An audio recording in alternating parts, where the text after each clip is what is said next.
Kabataan, tagapagmana ng bukas. Tagahutman ng kapalaran. Pag-asa ng bayan. Panahon na para sumuway at maging mapangahas. Sumuway sa kasalukuyang ayos ng karahasan. Magpumiglas laban sa lupit ng kahirapan. Sumalungat sa karaniwang agos ng kawalang pakialam. Ituwid ang tiwali. Iwaksi ang bulok. Ipagtanggol ang naapi. Kabataan. Magtanong. Maghamon. Pagtangka. Makisangkot. Kailangan mag-aral hindi lamang sa loob ng paaralan. Maghanap buhay upang maunawaan ang halaga ng paggawa. Maghabol ng mga pangarap. Makapagsilbi. Makilala ang sarili. Maging makabuluhan sa lipunan. Kabataan.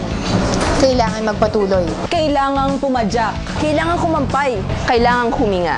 Sa oras ng pagkagipit. Nakakakuha ng lakas ang kabataan para lumangoy. Nakaagalit ng mga nagaganap. Katiwalian. Kahirapan.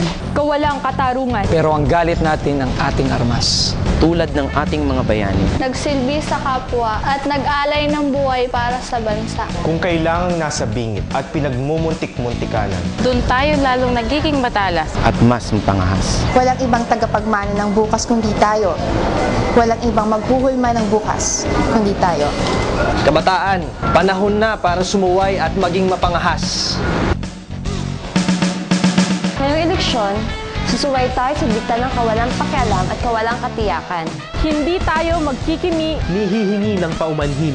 Ang pagsuway ay isang pagpapasya. Ang pagsuway ay pagtanig. At pagkitil sa pangit na kasalukuyang Hindi natin pinili. Ito'y pakikipagtitigan sa mata. Ito'y paniningil. At pagtitiyak sa ating mga karapatan. Ito ay pagtangan sa papel natin sa pagbabago. At paghamon sa sarili upang kumilos para sa mas makatao at mas makatarungang mundo.